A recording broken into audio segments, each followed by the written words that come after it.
Thank you for listening to Paper Girl Podcast. This is a podcast for readers, writers, creatives, anyone in the book scene in Tulsa. My name is Melody Coulter. I'm the host.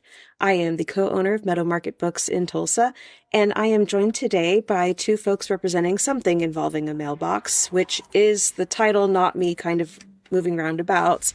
I have Brutus and Dolly with me. Go ahead and introduce yourselves. I'm Brutus. I started SIAMB, something involving a mailbox, in 2009. Yeah, in 2009. And it was just a zine at that point, and we've kind of, as I've gone through the years, I've been trying to decide what to do with it and what new projects I want to take on. And so it turned into a literary magazine for a little while, and then it turned into what, in its current form, with Dolly as like a micro press. So it's been a fun game of writing and then moving more towards editing and getting to read a bunch of other people's work to bring it in. Nice. And I'm Dolly. You might see my pen name out there more often for SIAMB Marise. I joined 2022, I think. I had just started my writing club in Tulsa, and Brutus pulled me aside after to ask if we could get coffee to see if I had any ideas on how to help a micropress succeed.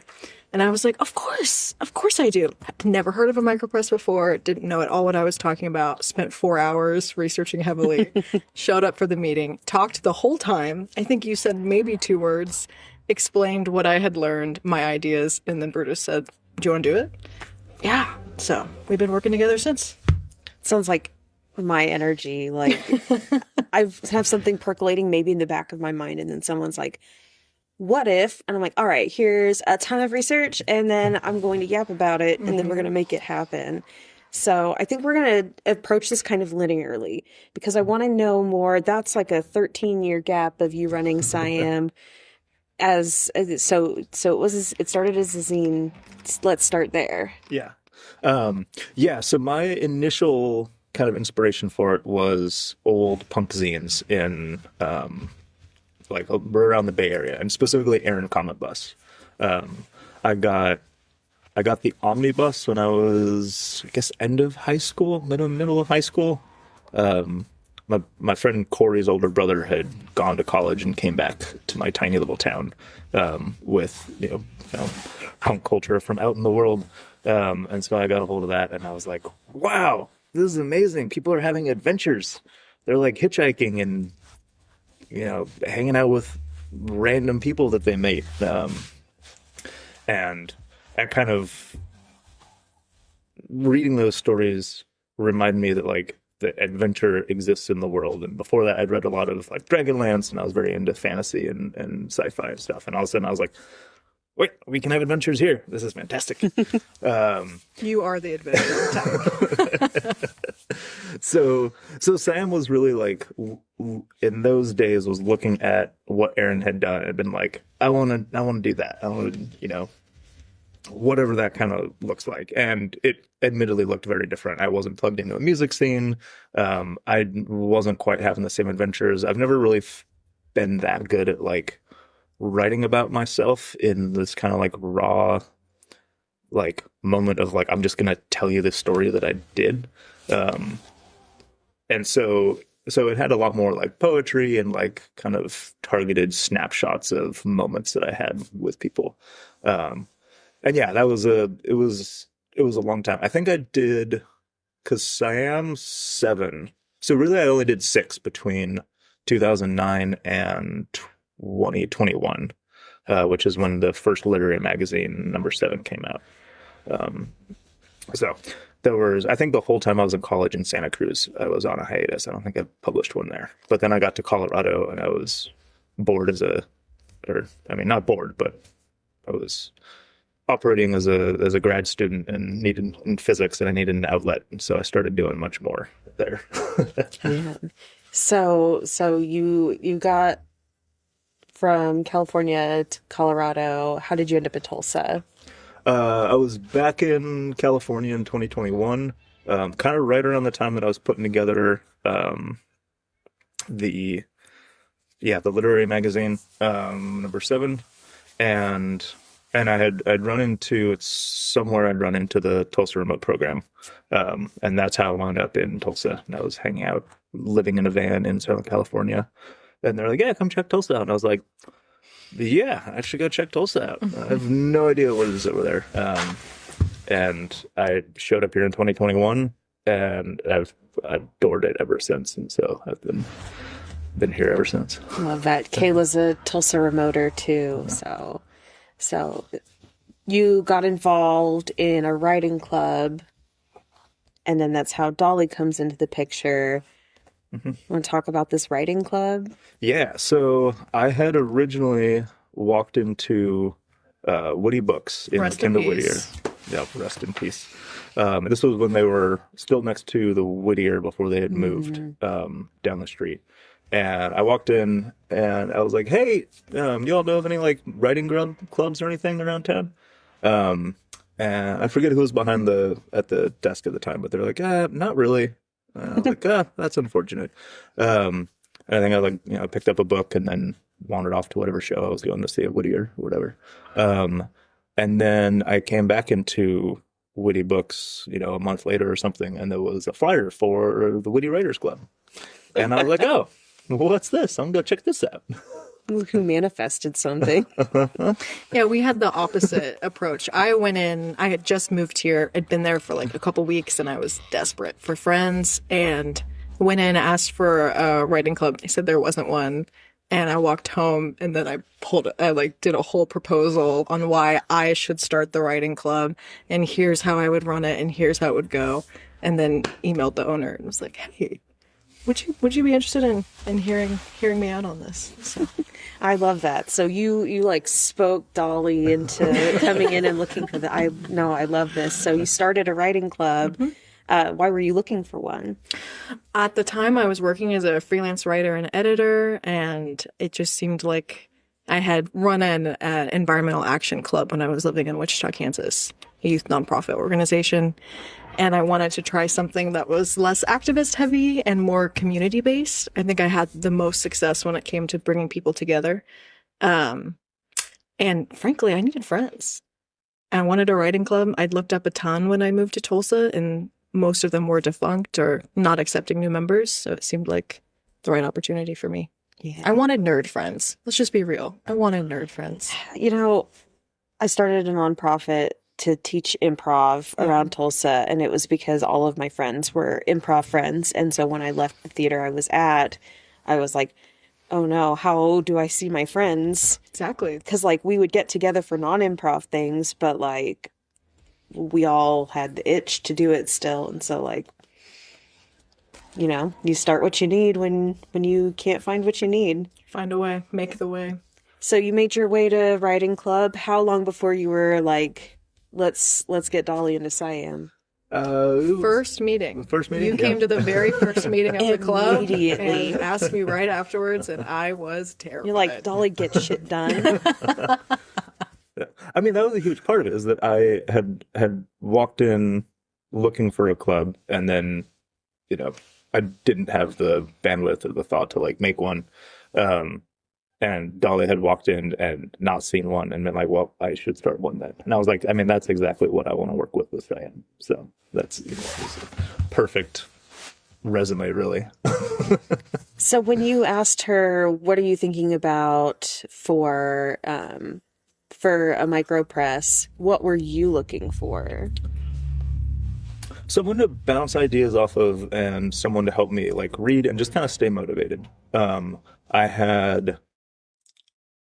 You came in on 9, right? Yeah. The yellow cover. Yeah. So I had done 7 mostly by myself, and then I'd done 8, and I think I'd reached out I think I'd had posts on Instagram and had random readers from a number of places. You had global guest editors for a while there. Yeah, which was really fun.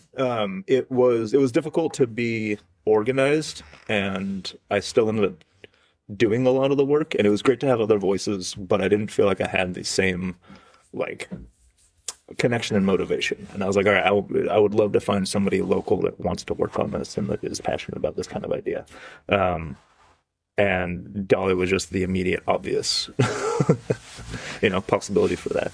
I love that. What did you find in all of your research to bring to this meeting? Oh, I did a lot. Strap in. I first had to learn what a micropress was. I had no idea what he was talking about and read all about them. And what did you find for the incredibly small, low budget, were, essentially DIY. I like to say we put the ass in classy in terms of sometimes it's got to get done and we'll figure out the way. But really he was asking, how can we bring the micropress into Tulsa and make it more of a local communal event? Because you were doing global calls at the time. So it was managing a lot of authors, a lot of writers, but not actually getting to meet anybody. You're shipping out copies, but you don't get to establish that personal connection with them. So my pitch was a Tulsa-only journal, which ended up becoming Scissortail Sings, Solitude and Friends. And it just kind of started. I couldn't believe it when he asked me if I wanted to do it. I figured I was just pitching him an idea for him to take and run, and I never thought I'd be in a publisher's position, but here we are. I'd like to think baby Dolly would be very proud. I believe it. So take me into like the whole process of putting together Scissortail Sings, Solitude and Friends. There were handbills. Yeah. Do you remember? Yeah, because we still have some. I have hundreds, in fact. Yes. Yeah. So we printed a bunch of handbills. So the first thing was like I think our main pitch was we don't know where the writers are in Tulsa and we need to find them. Mm-hmm. And so that was a big pitch of ours, like, hi, we want to publish you. If you already exist and you're doing stuff, please tell us because we haven't found you. Yeah. And it was, and so that pitch was trying to bring writers together in Tulsa to collect a single object that everyone was involved in. I think, what was our promo? I think it was the handbills and Instagram. Handbills, Instagram, and we were specifically targeting untold stories. So we wanted to hear from Tulsa authors, but also Tulsa voices that may not be at the forefront. I remember I was curious about meeting Tulsa writers, but also I was brand new to Tulsa. I didn't know what this town was like. I didn't know what it had to offer. And I was kind of curious about just the history of itself and seeing what people would bring up. And we also had a ton of visual contributors in there too. It wasn't just solely written work. So you solicited all of this work and then the work of figuring out what goes in and what should be like held for another time, or what was that like? Interesting. It was our first time working together, so figuring out our individual tastes and then trying to define what SIAMB's taste was going to be for this issue. And we actually wound up stucking an entire zine in the center of it. So we had written and visual work at the beginning, and then this zine done by Vanya, who's just an incredible artist, about what their experience was like during the pandemic and how they dealt with the isolation, and then ended it with more writing. So it's kind of a weird present in the middle, if you will. Yeah. And I thought of that, like, as far as building it out, I was like, because we had a number of submissions and we had that one. And I was like, well, either we have to go like format wise, because it was a square, her zine was a square zine. And so I was like, okay, well, the way we make this work is that we build around that. And it had a great name of Solitude. Mm-hmm. And what we were doing was trying to collect all these things together. So Solitude and Friends was like, a perfect building block for, what the object would become and also what we were trying to do in the first place. Then it was formatting, getting everything, once we found all the pieces that we liked and got together, then it was formatting and trying to figure out how to put them on the page that looked good. And then a very interesting launch party, if you'll remember, but met some great people that have continued to be in our circle and maybe even published more of. So I'd say it was a success overall. Yeah. It's a unique publication. It definitely stands out despite being smaller. It's for a small square. There's no visual. But small square, spiral bound. What was the decision-making process for picking that particular... I'm trying to think of the word. It's not coming to me. I want to say format, but it's not quite what I'm looking for. Yeah. But... So, the size actually dictated that we couldn't perfect bind it. Yes. which was a fun moment. Yeah, so the dimensions were slightly too small for it to be bound. So we did that. We printed it with Flash Flood did all the black and white inside. And then Ricardo from Skewed Press, who's now Friendship Print Guild at Mixed Use Space Tulsa, where we have a space, did the cover. And it's a risograph, which is kind of like the baby that a printer and a screen printer would have if you put them together. So it does like layer by layer of different colors. But it gives you I really love the feel of it. It feels very much like there's something very like homey about it, I think. And it still feels very like DIY. And this is, an object that somebody crafted that I love. And you can't get those colors without a risograph. Yeah.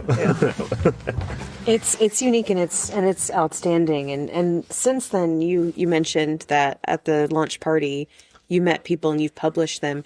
You guys have done some like slightly more traditional publishing of some of the artists around Tulsa. What was where did you take the first inspiration from for that? For moving into like the traditional books. Yeah. Honestly, a lot of that came from the amount of work that we had to do to make a literary journal. I had gone through 7, 8, and 9 were the main ones that we'd done global submissions via Submittable. And it's fantastic to get so many different varied voices in. And it's also running through so many submissions that you have to like read through. Yes, and getting them to send in their contracts on time, and you know what it's like dealing with artists, and then you put 20 in a book and it gets overwhelming very fast. So from that, and especially wanting to move SIAMB in a way that it was more like sustainable for us to work on, and was a little more, was still going to like put our artist first. I think moving to single author books made a lot of sense in that context. Yeah. So, go ahead. We were also interested in, because we had done Sister Tale Sings and wanted to connect more with Tulsa people and work with individuals, and then also see where that would take us next in terms of building community, which we've kind of transitioned into the symposiums. Yeah. So who was the first author that you published in a single publication? I think Sam or Jess. Sam and Jess, yeah. And they came, and they launched at the same time, which was fun. Yeah. So they had Words My Friends Have Thrown Away, and was that Starman Poems? Yeah. Yes. So was like a particular standout, or were they just like the first ones that were like, also, yes, we want to work with you just as much as you want to work with us? I think we definitely wanted to work with them.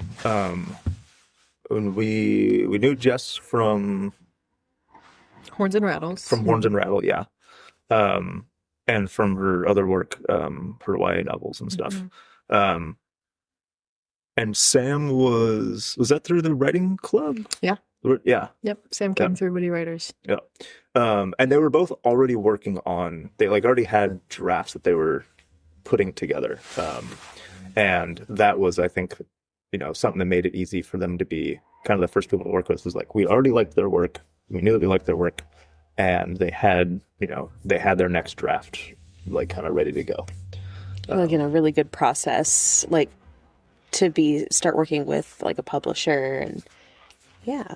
I love that. And we were seeking chapbooks at the time, which put us in the interesting position of, if you have something weird that might not get published elsewhere because it's too short or it's too long or it's in this funky format, chances are we can take it. So I think that's part of why we landed words and the blackout poetry, because few people are publishing sci-fi blackout poetry at this point in time. Erroneously. if you It's ask not me. the best selling like oversaturated market. Who'da thunk? It's the underground New York Times bestsellers. It's the separate one. You have to get the crypto dark web to get there. I love it. So now you guys have quite a little. You take up quite a shocking amount of space for just like one press, and a press that started as Zines and works in chapbooks, because like This Land, of course, is the bigger publisher on the local shelf, but then you guys take up just as much as Horns and Rattle does. What's that journey been like, getting new faces into your circle? And Last year was crazy. Yeah. But it was also, I don't think we knew exactly how crazy it was going to be and how busy, but we did kind of set ourselves up for that, and that was intentional. I think actually, now that I remember right, we had the chapbook promo, which was a little zine we put together. Yeah, I forgot about that. Yeah, and we each put in a story, and we're like, hey, this is our writing. This is who your editors would be. You don't have to write what we're writing, but, just to give you an idea. Meet us. Yeah, meet us. And part of that whole process, the point of that, of working with local artists that we knew, was to make it easier to communicate while we were figuring out how do we put a book together. Yeah. And get that process down.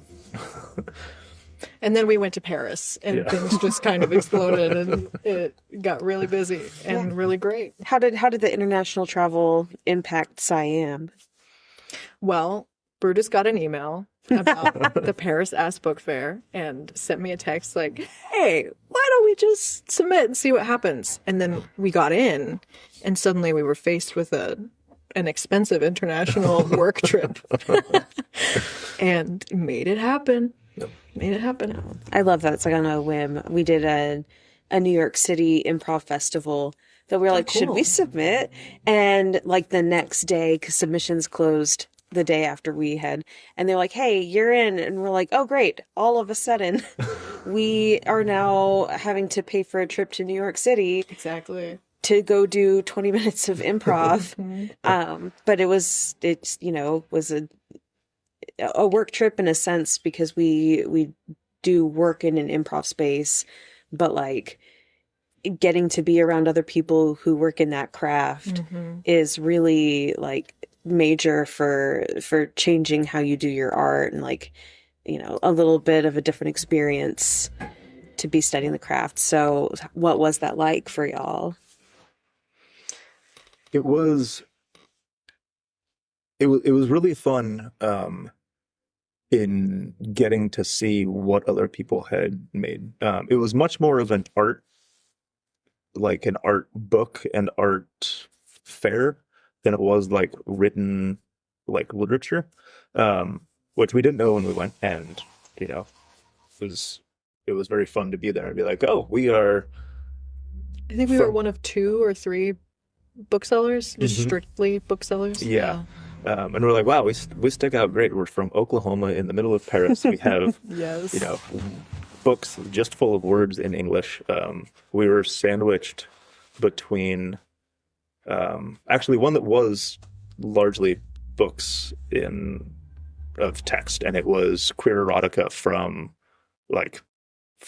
historical, out of print queer erotica from Paris, dating all the way back to like the French Revolution. Yeah. That's amazing. Yeah, it was fantastic. So you obviously came home with like an armful of out of print queer historic erotica. He did. Yeah. Yeah. Yeah. I mean, when are you going to run into that again? Yeah. To be fair, it's in French, so you might have to lend it to Sage and I to translate for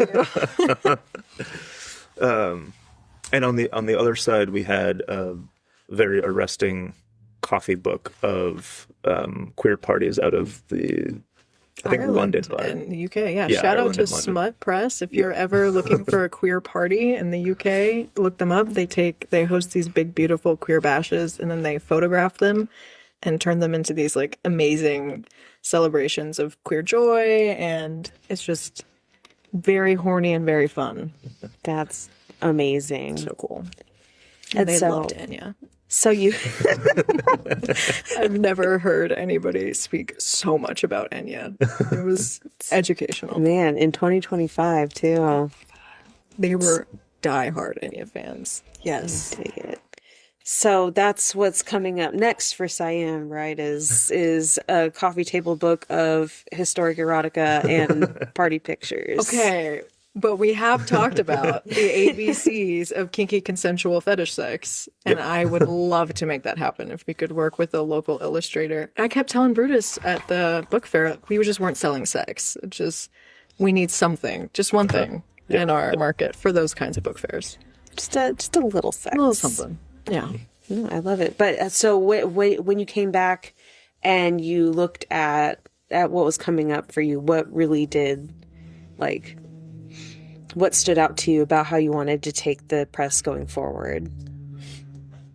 I think a large part coming back was realizing how we needed a catalog that kind of had some sort of branding so that we could really set ourselves up and be like, this is SIAMB. These are the books that we're publishing. And I think, I think part of that has been our, slow accumulation of just titles in our catalog. To have a collection that you can look at and say like, oh, okay, I see what you're publishing now, and I see, you have like a catalog that's not like just the 2 books that you last published kind of thing. Mm-hmm. Which then led to some very interesting conflict and discussion surrounding like, well, what does SIAMB's new visual branding look like? Do we want to create some kind of cohesion between all of our covers? Do we like my dream is for the mailbox to be on the spine. This is I don't care about the covers. I want the mailbox on the spine.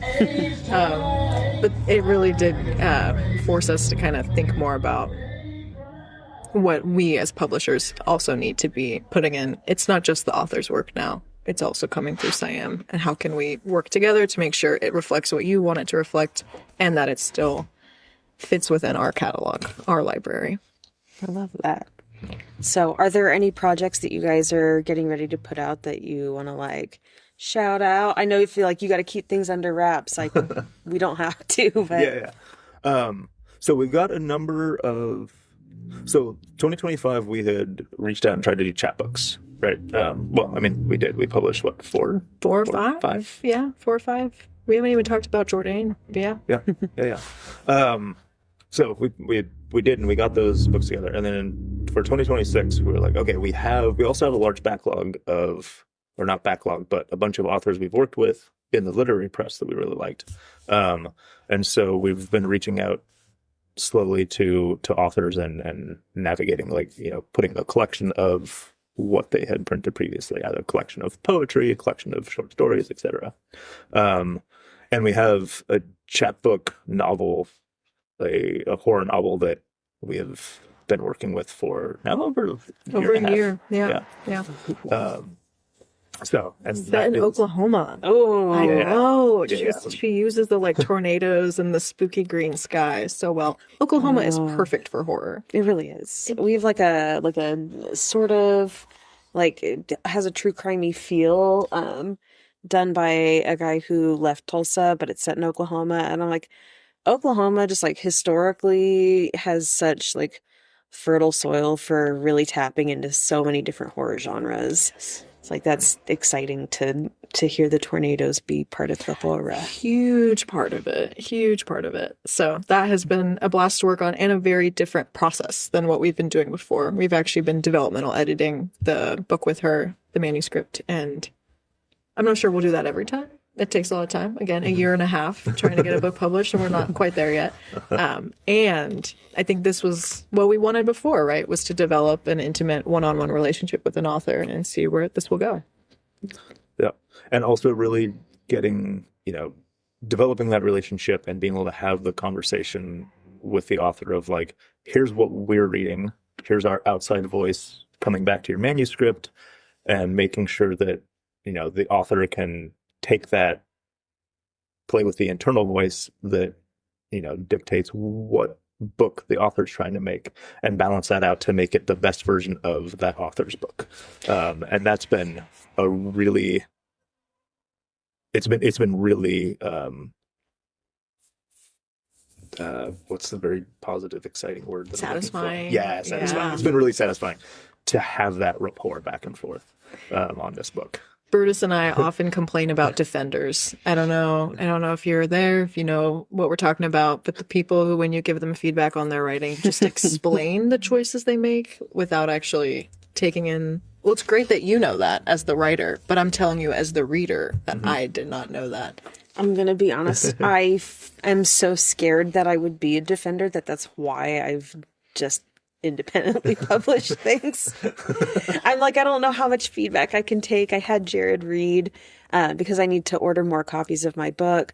And I was like, well, I want to change the cover anyway because I didn't put a synopsis on the back. So it just, you pick it up and you're like, what is this about? And then I have to like, so this is what this book is about. And then it outs me as the author. And I'm like, I'm not trying to pressure you to buy it. All of that to say that like he gave it a read and he made some notes and like had some comments. And I was like, thank you for your feedback. It's painful. Oh my God, because it's your writing. It's so personal to you. It's incredibly painful. I host writing workshops in my club, and I have a rule where for the first 5 minutes, the author cannot talk. And I think that takes away some of the pressure to defend, and it just gives the readers time to bounce back and forth. So hopefully the author gets a decent idea of what they picked up on and what they didn't before they can come in and ask those questions. There's a way. Yeah. There's a way. We can get there. We'll get there eventually. I have so much faith in you, and I'd love to read your book. Oh, thank you. I'm proud of it. I learned a lot. Yeah. And going into, I have 2 that I'm working on right now, and like plotting them out. First of all, I plotted them out. This one was a pants novel, and then the rest of them have been plotted and like very intentional, and I'm going very slowly, and I'm like, remember the lessons we learned. So it's very much that this is baby's first novel, but like, I'm really happy with how it turned out. All that to say, I lost my full train of thought. I wanted to ask a little bit, like, I don't love the like gatekeepy, you have to study X thing in order to be in that field, right? Like, I have a library degree, and that's a conversation we have a lot of times in the library space is like, should you have to have a library degree to be a librarian? You have a physics degree. What gives you the audacity to be a publisher?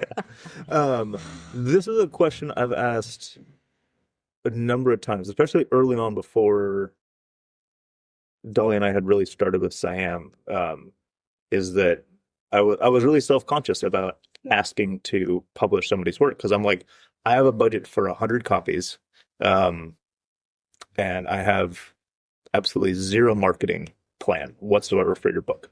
Do you want to give me your book?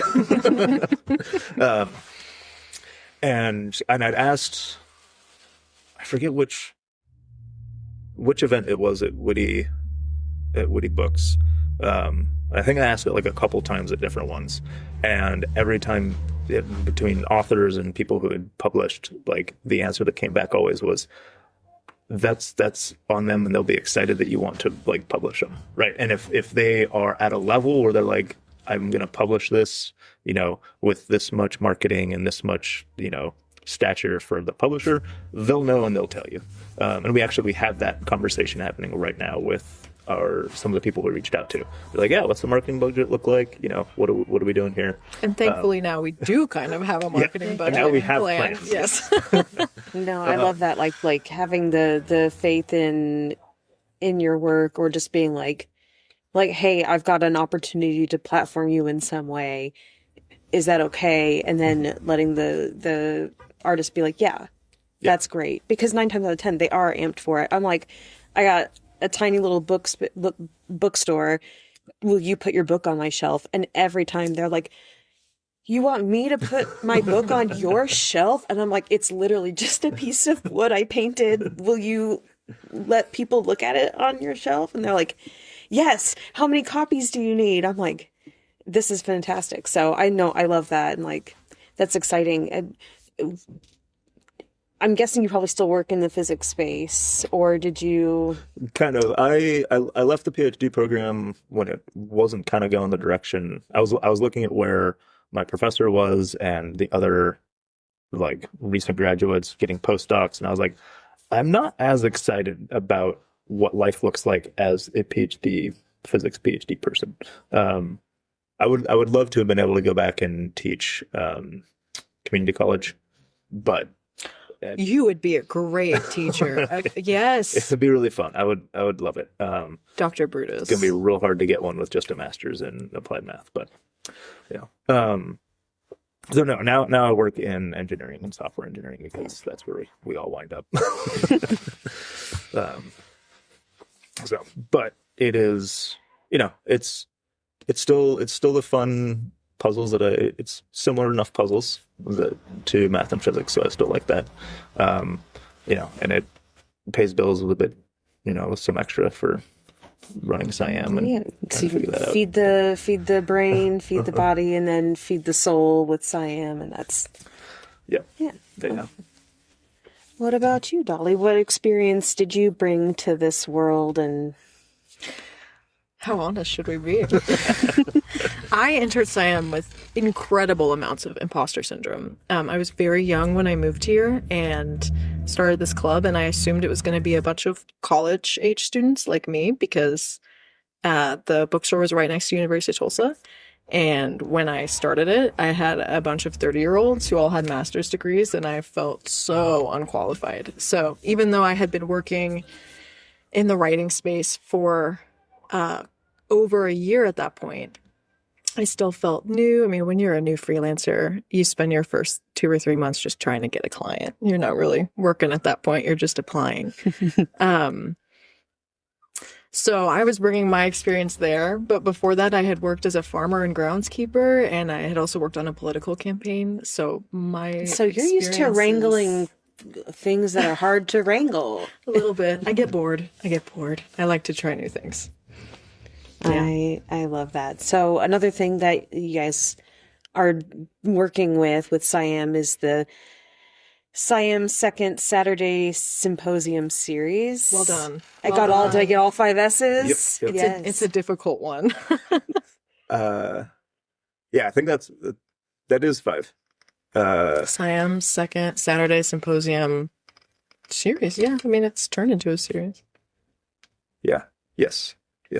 Which has been ongoing for September 6 months? was the first one? September, 7 October, months? Yeah. August? Yeah, Something 6 like months. that. Something like that. Yeah. Somewhere in there. Because Must has only been open about that long, haven't they? No, they've been open for a longer. year. Because Yeah, we 2 moved in years. right after Woody Books closed. Yeah. Yeah. You know what? I think I'm getting the timeline mixed with when Flash Flood closed and Friendship moved into Must. Yes. Yes. That's what it is. Yeah. Because they had originally the people from Flash Flood were like, we need like real taste space because they're all artists, they're all fantastic artists, and they're like, we want a place that like we can have our workshops. They all had studio spaces in various places around town. There was no like central retail space for them. They would have art crawls at their studio spaces, but like, one of them was, like 4 miles west of downtown, so it's hard to get people out to them. And so they really started this originally as, studio space for artists to be working in the same place. And then when Flash Flood closed, it has now transformed into largely Friendship Print Guild, that they operate out of that. And then, the rest of us are around, which is actually kind of really nice because it puts Must on a bit more financial footing, I think, than the original plan was. Which, speaking of, if you've never been to Must before, you should absolutely check it out. Yeah. Great shopping, fun events. Did you guys make it out to Deadly Prey? Oh my God. I did not. I was trying to, and I have been, the last couple of weeks have been absurdly busy. But. Well, I can't believe that our Monday was free to go. But Ganyan Cinema, Mobile Cinema, they went out to rural communities that didn't have power, and they would bring generators, and they would show like Hollywood blockbusters and popular TV shows. Cool. They had no budget to advertise these things. So they would commission artists in Ghana to do like on these like flour sacks, stitched posters, paintings, advertising these films. And they would give them like a couple of stills from the film and like a vague idea of what was going on. But for the large part, these artists did not know what was going on. And they would paint these like crazy good posters that just sometimes were like pretty close to the film, especially if it was like a horror film. But like, I've got a poster for Elf that has the elves at Santa's workshop, but there's like a spike through one of their heads. Just absolutely off the rails. The Clockwork Orange poster is just like giant dicks everywhere. That perfect for Paris. It's exactly how the film is. And so they have this massive collection of all of these posters, and they take commissions now and like all of this. So it was dope as hell because like Must like brought in this gallery. All of the profits go back to the artists and all of that. But they had the giant like original posters were hung up, and you could like there were a bunch just sitting out on a table that you could kind of sift through. You could buy the originals. They had lots of prints and stickers and like a coffee table book that explained each of the artists and like amazing their experiences. It was absolutely crazy cool. And then the African Delights food truck was there, and I was like, I have a friend that I met in college, and he was French Congolese. Mm-hmm. So it all comes back to France, right? And he did a cooking column for the OU Daily, and I did photographs for his column. And I had a dish from the truck on Monday that reminded me of being in his apartment cooking this fried plantain peanut butter dish. That was like a memory from 15 years ago just whopped right back into my brain. It was incredible. All that to say, like, Must puts on a really fucking fun event. Yeah. And so you guys are there every second Saturday putting together events for creatives. So how did this come about? Yeah. This kind of, it's an additional variation on the theme, which I feel like is trying to get people in Tulsa together. And specifically around the literary world, because it's overall it's a small one, and it's also an easy one to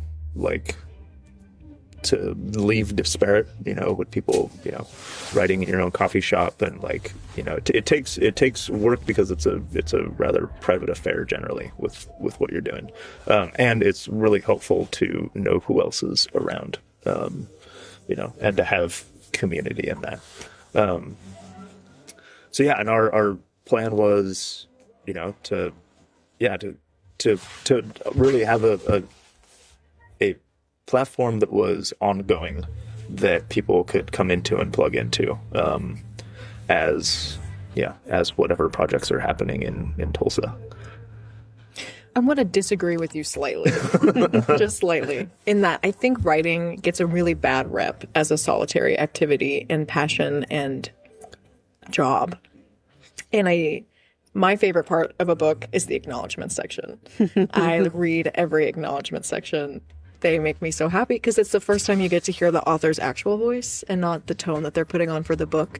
And they're usually about 2 pages, and it's just a list of people. It's all of the people that it required to get this book here in front of you, which goes to show that was not just one person. That was not just the name on the book cover. So that's part of what I was trying to accomplish with my club, was to make sure people wouldn't fall back into those solitary habits and know writing does happen in community, and to expand on that, not just in Tulsa, right? Like the big goal is to connect Canada to Mexico. We want to be the literary trail all the way up to Chicago, down through Texas. We would like to be in bookstores all across there, and hopefully get people coming into these events just to meet other cool, crazy writers. I love it.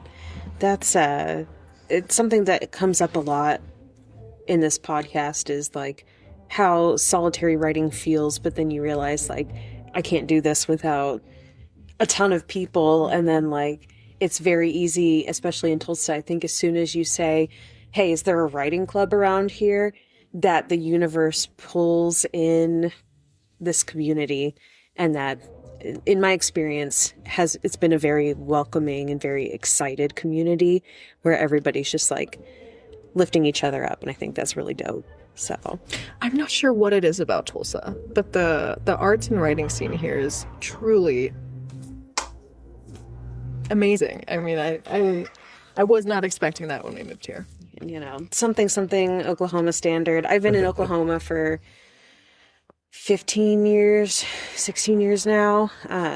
And, you know, for all of Oklahoma's flaws, when you find the good people are like really good. So, Yeah, and I think something that has kept me in Tulsa has hugely been the music scene. And it's I would love to see the literary scene kind of blossom in the same way that I've seen the music scene in Tulsa. for sure. And I think part of that is because we are 10 hours from a bunch of massive hubs. You have Austin, you have NOLA, you have Denver, you have Chicago, you have Nashville. And that also means that people are going from Nashville to Denver have the opportunity to pass through Tulsa or down to Texas. And so I've seen so many fantastic acts come through, which I adore, and I'd love to go see them. And I would love to figure out how do we plug that into the literary world. And I think, the dream for Second Saturday Symposium is to have that as a known stop that people can come through. Hey, that is super cool. Well, we're kind of nearing the end of our journey together through SIAMB. And so I like to finish off with asking, what is something that has surprised you or really excited you as you've kind of come into Tulsa's literary scene?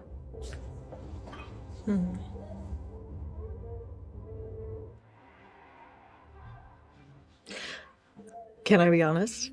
That they allow me to do whatever the fuck I want, frankly. I showed up. It's a town of enablers, man. I know. You're like, I want to do a thing, and everyone's like, yeah, Exactly. dude, go for it. I want to start a writing club. Great, start the writing club. I'd love to do this Tulsa-themed literary magazine with you. Yeah, let's do it. Should we just go to Paris? I guess so. There seems to be a real energy here of, might as well. Why not? See what happens. And I appreciate that other people are willing to, like, I'm looking at Jess McCutcheon's work right there with the little baby toadstools. That's everywhere. Once you're plugged in, you can see it everywhere. Yeah, and I think the caliber is, the caliber of artists and writers that are in Tulsa is really high. I had a friend of mine who has ended up moving, but they used to just say all the time, like, Tulsa Punch is way above its weight class, like, with different stuff that was going on. We have an opera and a ballet. Why? Hell yeah. Again, it's Oklahoma. It makes no sense. Don't question it too hard. I'm so grateful for it. So grateful. They're doing Pirates of Penzance.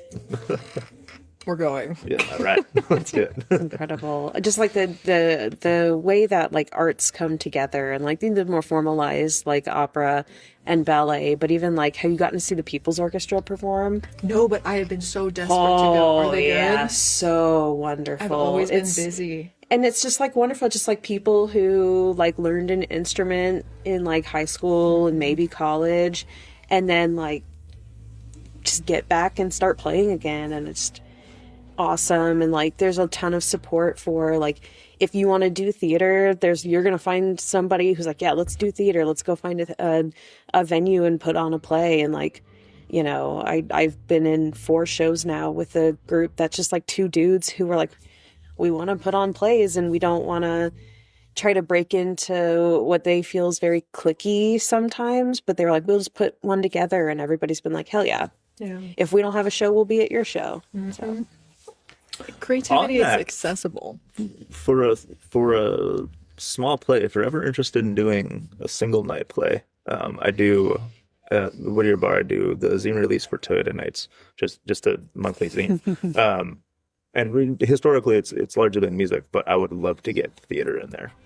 Perfect. So, once upon a time, Brutus and I were thinking about opening up a tomato stage in his backyard. So maybe we'll make that happen for a symposium. Yeah. I love it. I see that in the future. Well, thank you both so much for being on the pod and hanging out and having your stuff on our shelves. Thank you for having us, and thank you for holding our books on your shelves. Yeah, Of absolutely. course. Yeah. Yeah.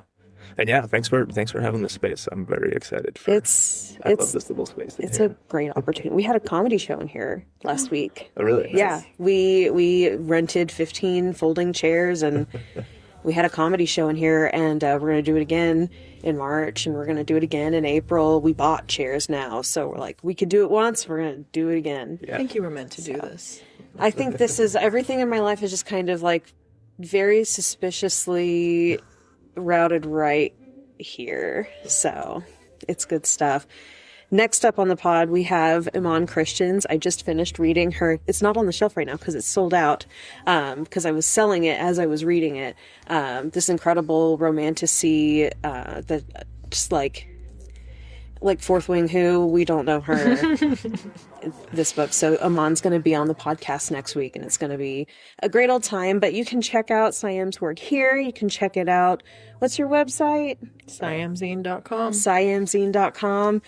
You can find them on the social media, and you can find them at Mixed Use Space Tulsa in the Kendall Whittier District of Tulsa every second Saturday. You guys start that off at what, 10 a.m.? 2 to 5. 2 to 5. I don't know why I have 10 in my brain. 2 to 5 p.m. over at Must. And thank you so much for listening.